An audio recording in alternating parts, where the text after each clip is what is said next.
Dear children, welcome you all in the online classes of Bishop Academy. In the last class, we shall discuss about the numericals based on Biot-Savart law, application of Biot-Savart law. And in this class, we shall discuss about Ampere's circuital law. Ampere's circuital law.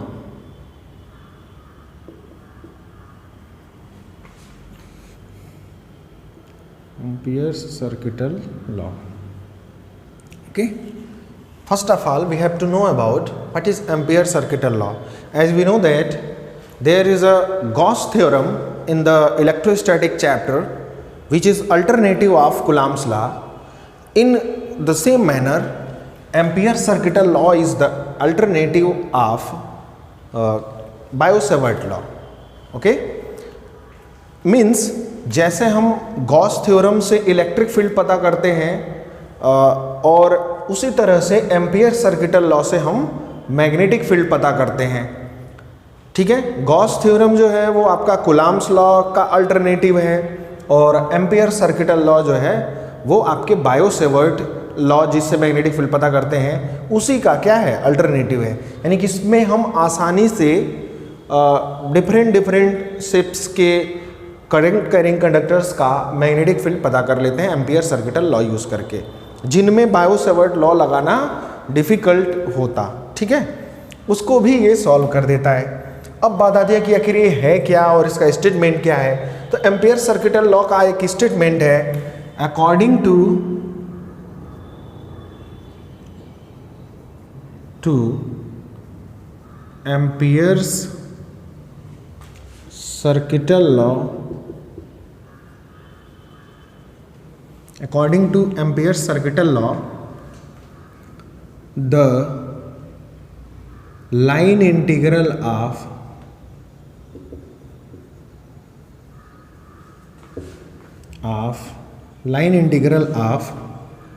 magnetic field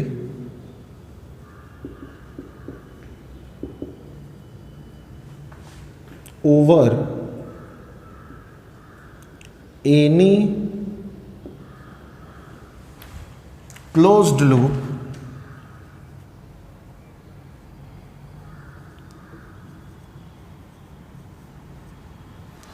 is always equals to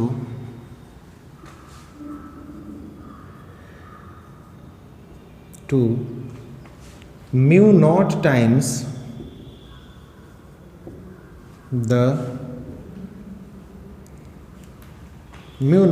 the net current flowing through the loop.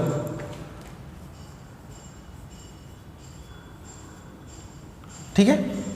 According to Ampere's circuital law, the line integral of magnetic field over any closed loop is always equal to mu naught times the net current flowing through the loop. अब that is, अगर हम इसको mathematically लिखें तो ये है हमारा close loop और मैग्नेटिक फील्ड का लाइन इंटीग्रल लेना है. तो ये है मैग्नेटिक फील्ड और लाइन इंटीग्रल को रिप्रेजेंट करते हैं dl से. This whole sum integral is treated said line integral of magnetic field over a close line. ठीक है. अगर यही हम गॉस थ्योरम में surface integral of electric field कहते थे और यहाँ लाइन इंटीग्रल लेना है. ये बेसिक डिफरेंस जो है आप देखते रहिएगा दोनों में. Mu not times of the net current I net flowing through the close loop. ये हमारा जो है मैथमेटिकल फॉर्म है किसका, एम्पियर सर्किटल लॉ का. ठीक है ना. एम्पियर सर्किटल लॉ का जो है ये मैथमेटिकल फॉर्म है. अब बात आता है इसके प्रूफ के बारे में. तो प्रूफ में हम क्या करते हैं, हमने infinitely long current carrying conductor के लिए जो है मैग्नेटिक फील्ड का फॉर्मूला डेराइव कर लिया था. तो उसी के हेल्प से हम प्रूफ करके ला देंगे कि लेफ्ट हैंड साइड को लेकर चला जाए तो राइट हैंड साइड पर हम पहुंच जाएंगे. ठीक है ना. अब यहाँ पर जो है हमने कंसीडर कर लिया कि एक इनफाइनाइट लेंथ का कंडक्टर है AB. ठीक है.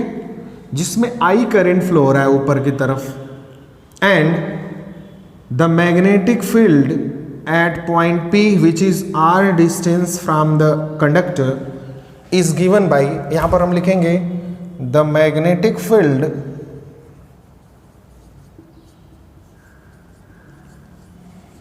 Due to an infinitely long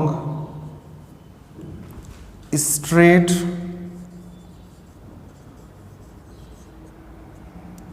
current carrying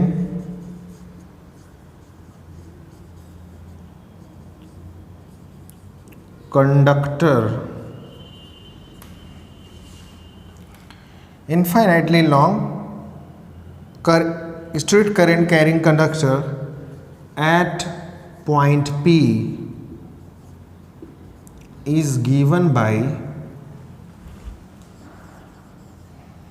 B is equals to आपका होता है mu not I upon 2πr। ये मैग्नेटिक फील्ड का आपका फार्मूला होता है इनफाइनाइट लेंथ के स्ट्रेट कंडक्टर की वजह से। ये हमने आपको बायो-सेवर्ट के एप्लीकेशन में फाइनाइट का कराया था और उसके बाद इनफाइनाइट लेंथ का बताया था, तो वहाँ पर यह हमने मैग्नेटिक फील्ड का फार्मूला लिखाया था। आपको याद भी होगा, नहीं होगा तो आप अब देख लेंगे कि इनफाइनाइट वाला ये फार्मूला होता है और सबको याद भी होना चाहिए। ठीक है, अब जो है हम यूज करते हैं left hand side of Biot Savart law, LHS of Biot Savart नहीं, Ampere's law, Ampere's circuital law, Ampere circuital law का हम लेफ्ट हैंड साइड ले लेते हैं। ये है हमारा B dot dl, dot product है ये, इसको ओपन करते हैं। सबसे पहले क्या करेंगे, हम यहाँ पर एक एम्पियरियन लूप ड्रॉ करेंगे। तो आपको पता है एम्पियरियन लूप अगर आप ऐसे ड्रॉ करोगे कि ये P पॉइंट उसी के ऊपर लाई करे, तो आपको क्या करना होगा, R रेडियस का एक रिंग ड्रॉ करना होगा या लूप ड्रॉ करना होगा। R रेडियस का हमने एक लूप ड्रॉ कर लिया। ठीक है, अब जो है यहां से दूसरा काम हमें क्या करना है कि यहां पर एक स्मॉल एलिमेंट dl चूज करना है। स्मॉल एलिमेंट हमने चूज कर लिया P पॉइंट पर ही dl। अब इसी P पॉइंट पर हम मैग्नेटिक फील्ड का डायरेक्शन पता कर लेते हैं राइट हैंड थंब रूल से। तो देखिए राइट हैंड थंब रूल यही कहता है कि if we stretch our thumb along the direction of current then curl finger represents the direction of magnetic field. तो हमने थंब को करंट के डायरेक्शन में कर लिया, तो ये फिंगर अंदर की तरफ जा रहे हैं, मतलब ये मैग्नेटिक फील्ड जो होगा वो परपेंडिकुलरली इनवर्ड होगा। अगर मैं मैग्नेटिक फील्ड और dl के बीच का एंगल देखूं तो यहाँ 0 डिग्री हमें मिलेगा।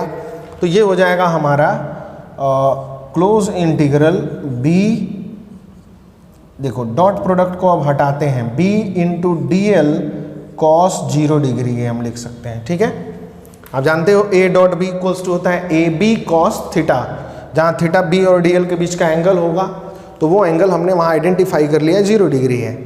ठीक है, फिर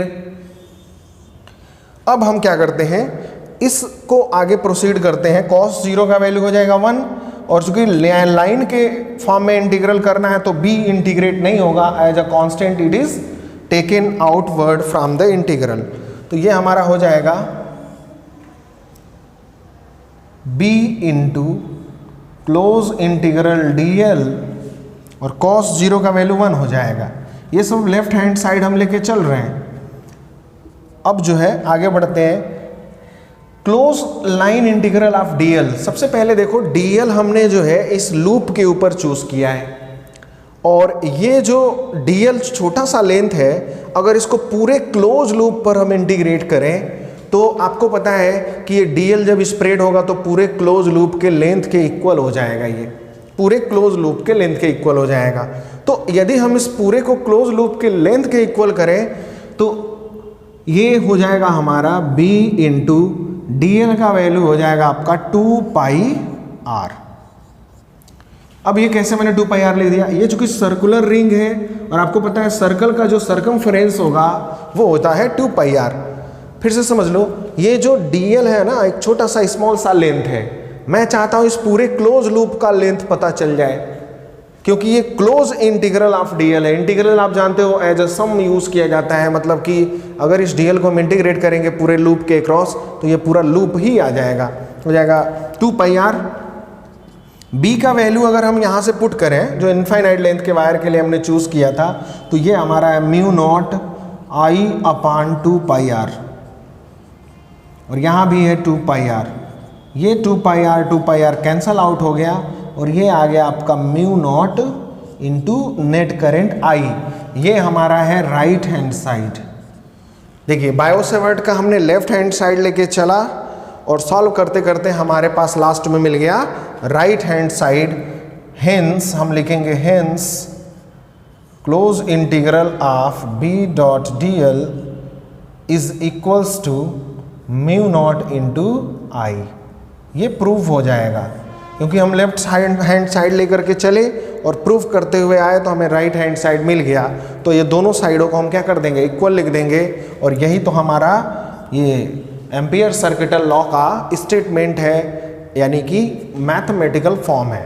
तो ये हमारा प्रूव रहा, जिसमें हमने infinitely long straight current carrying conductor का एग्जाम्पल लेकर के इसको प्रूफ कर दिया कि जो हमारा एम्पियर सर्किटल लॉ है वो बिल्कुल ट्रू है और एप्लीकेबल है। Okay, so students just make notes on your physics notebook this topic. This is very very important topic.